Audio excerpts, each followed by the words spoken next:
Student, हम आज एक नया क्वेश्चन लेके आए हैं जो कि है 12th फिजिक्स यूनिट फर्स्ट।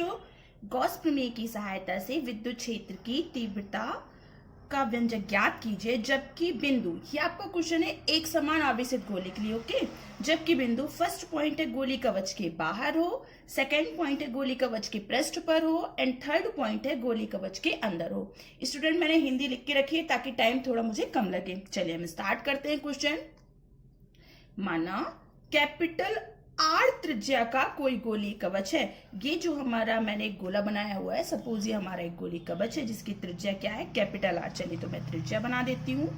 ये ले लिया मैंने केंद्र ओ और त्रिज्या क्या ले ली, कैपिटल आर। ओके, ये मेरी त्रिज्या बन गई जिसकी त्रिज्या क्या है, कैपिटल आर है और इस पर क्या प्लस क्यू आवेश समान रूप से वितरित है। मैंने ये पृष्ठ के ऊपर प्लस क्यू आवेश एक समान रूप से वितरित कर दिया। एक समान रूप से वितरित है मतलब आपको सभी जगह एक ही वैल्यू का आवेश मिलेगा। चलिए तो हम स्टार्ट करते हैं। फर्स्ट पॉइंट, जब बिंदु गोली कवच के बाहर हो। अब हमें जो बिंदु लेना है वो गोली कवच के बाहर लेना है। तो माना गोली कवच के केंद्र O से R दूरी पर कोई बिंदु P है। ये केंद्र है, मैंने यहाँ पे कोई बिंदु ले लिया P। ये बाहर है ना हमारा, क्योंकि गोला तो हमारा यहाँ है, गोले के बाहर लिया मैंने और यही मेरा पॉइंट भी था, गोली कवच के बाहर है। तो O से कहाँ पे है, ये R त्रिज्या पर। कौन सी त्रिज्या ली मैंने, R, लेकिन स्मॉल r। क्यों, क्योंकि हमने पहले कैपिटल R ले ली थी। R त्रिज्या पर कोई बिंदु P है जिस पर क्या करना है आपको, विद्युत क्षेत्र की तीव्रता ज्ञात करनी है। चूंकि यह पृष्ठ, ये जो हमारा पृष्ठ है वो किसकी तरह कार्य करेगा, गॉसीय पृष्ठ की तरह। तो अगर ये विद्युत क्षेत्र है तो आपको इसी एक और गोले की तरह एक काल्पनिक वृत्त मिल जाएगा या गोला मिल जाएगा जिस पर भी समान विद्युत क्षेत्र लगेगा। ओके, ये मैंने एक और गोला बना दिया। क्यों, क्योंकि गोला था इसलिए आपको राउंड फिगर में एक दूसरा मिल गया। इस पे क्या होगा, आपको अब विद्युत क्षेत्र की तीव्रता ज्ञात करनी है तो आपको ये एक और गोला मिल गया। चलिए, ये हमारा फिगर कंप्लीट हो गया तो आपको एक और वृत्त मिल गया। अतः बंद पृष्ठ से, ये हमारा पृष्ठ बंद है ना पूरा, बंद पृष्ठ से गुजरने वाला संपूर्ण विद्युत फ्लक्स, जैसे हमने गॉस प्रमेय में बनाया था ना, सेम वैसा ही हमारा फिगर जाएगा। ये विद्युत क्षेत्र की तीव्रता ए निकल ली। विद्युत फ्लक्स क्या होता था, पढ़ा था ना हमने, विद्युत फ्लक्स होता है phi E is equal to, क्या होता था, ये बंद पृष्ठ का साइन है E ds, यही होता था ना। फिर क्या होता था, हम ये जो वेक्टर है वेक्टर को हटाते थे तो cos थीटा आ जाता था। तो ये हो गया हमारा E ds cos थीटा। फिर cos थीटा की प्लेस पे क्या रखते थे, 0। क्यों, क्योंकि E और ये जो अल्पांश हमारा ds है इसके बीच में कोई कोण नहीं बनता था, क्योंकि सीधी लाइन जा रही तो 0 का एंगल बना।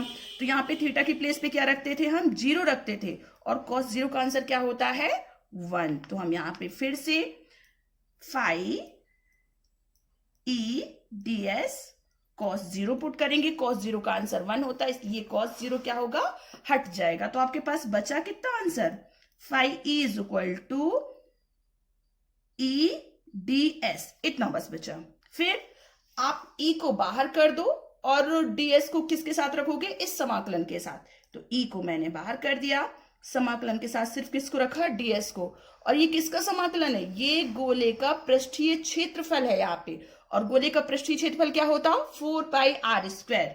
तो आपका आंसर यहां से क्या हो जाएगा, phi E is equal to E multiply 4 pi r square. कौन सा r, स्मॉल या कैपिटल, स्मॉल। क्यों, क्योंकि हम बिंदु वाला देख रहे हैं और बिंदु कहाँ है, बाहर है, और बाहर वाले की रेडियस कितनी है, स्मॉल r है, 4 pi r square. Okay, equation number first. अब क्या, चूंकि हमें ये आंसर गॉस प्रमेय से लेना है और गॉस प्रमेय का आंसर क्या होता है, हमें पता है कि फाई E किसमें, गॉस प्रमेय में, phi E is equal to क्या होता है, Q अपॉन एप्सिलॉन, पढ़ा है ना। तो इक्वेशन नंबर सेकेंड, ये कहां से आया है, गॉस प्रमेय से, चाहो तो आप लिख दो। चलिए, तो अगर आप इक्वेशन फर्स्ट और सेकेंड की कंपेयर करते हो तो देखो इधर भी फाई E है, यहाँ पे भी फाई E है। तो ये फाई E अगर लेफ्ट साइड इक्वल है तो राइट साइड भी कैसे हो जाएंगे हमारे, इक्वल हो जाएंगे। तो आपको क्या मिलेगा, समीकरण 1 व 2 से क्या मिला मुझे? E इंटू 4πr² का जो आंसर है वो Q अपॉन एप्सिलॉन है। क्लियर? मुझे तो विद्युत क्षेत्र की तीव्रता का आंसर चाहिए, मीन्स किसका चाहिए? E का। E इज इक्वल टू, ये मल्टीप्लाई में है तो अब यहाँ पे किस में आ जाएगा? डिवाइड में। E is equal to 1/4πr² into Q upon epsilon. Arrange कर दूं? E is equal to 1/4π epsilon and Q upon r²। Okay, तो ये हो गई हमारी विद्युत क्षेत्र की तीव्रता का आंसर, जबकि बिंदु कहाँ था? गोली कवच के बाहर हो। ओके, चलिए अब हम लेते हैं सेकेंड पॉइंट। सेकेंड पॉइंट क्या था हमारा? सेकेंड पॉइंट था जब बिंदु गोलीय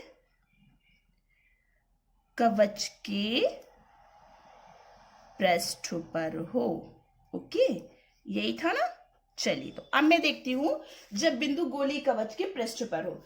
तो देखिए, अगर गोली कवच का बिंदु है पृष्ठ पे आ जाएगा। यहाँ पे देखो, आप फिगर देखो तो समझ में आएगा। हमारा गोली कवच ये था, बाहर वाला ये।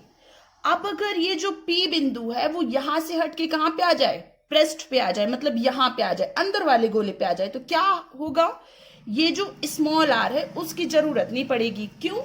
क्योंकि ये हमारा, देखो आप, ये जो गोला है ये हमारा कौन सा है? अंदर वाला है। ओके, ये यहाँ पे केंद्र O था, इसकी त्रिज्या क्या थी? कैपिटल R थी, यही थी ना? और बाहर क्या था? पूरे में प्लस आवेश था। अब ये जो बाहर वाला बिंदु है P, वो कहाँ आ जाए? पृष्ठ। बाहर वाला यहां से है ना? अगर ये यहां से उठ के यहां पे आ जाए, तो अब मैं यहां पे बिंदु P रख देती हूं, बिंदु P। तो आपको क्या लगता है, रेडियस इतनी बड़ी रहेगी? नहीं, तो रेडियस भी क्या हो जाएगी हमारी? इसकी जो रेडियस ली थी मैंने वो यहाँ पे आ जाएगी, आएगी ना? क्लियर? तो आपको क्या दिख रहा? जितना कैपिटल R है उतना ही क्या हो जाएगा? स्मॉल r हो जाएगा, है ना? चलिए, तो मैं लिख रही हूं, इस स्थिति में क्या होगा? जो हमारा स्मॉल r था वही क्या बन जाएगा? कैपिटल R बन जाएगा। क्लियर? तो आपको स्मॉल r को कैपिटल R करना कहाँ है? अपने ऊपर वाले इक्वेशन में। जहां पे आपका आंसर में स्मॉल r आया है वहां पे हम क्या पुट कर देंगे? कैपिटल R, और आंसर खत्म।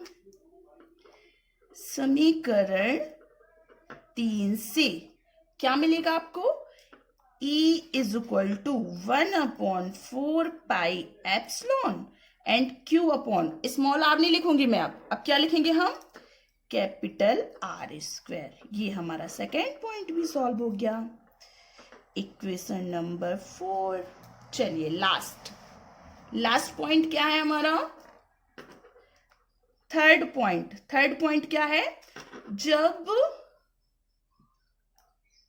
जब बिंदु गोलीय कवच के अंदर हो। चलिए, थर्ड स्टार्ट करती हूं मैं। जब बिंदु गोली कवच के अंदर हो, तो देखिए ये मैंने क्या बनाया था? गोली कवच बनाया था।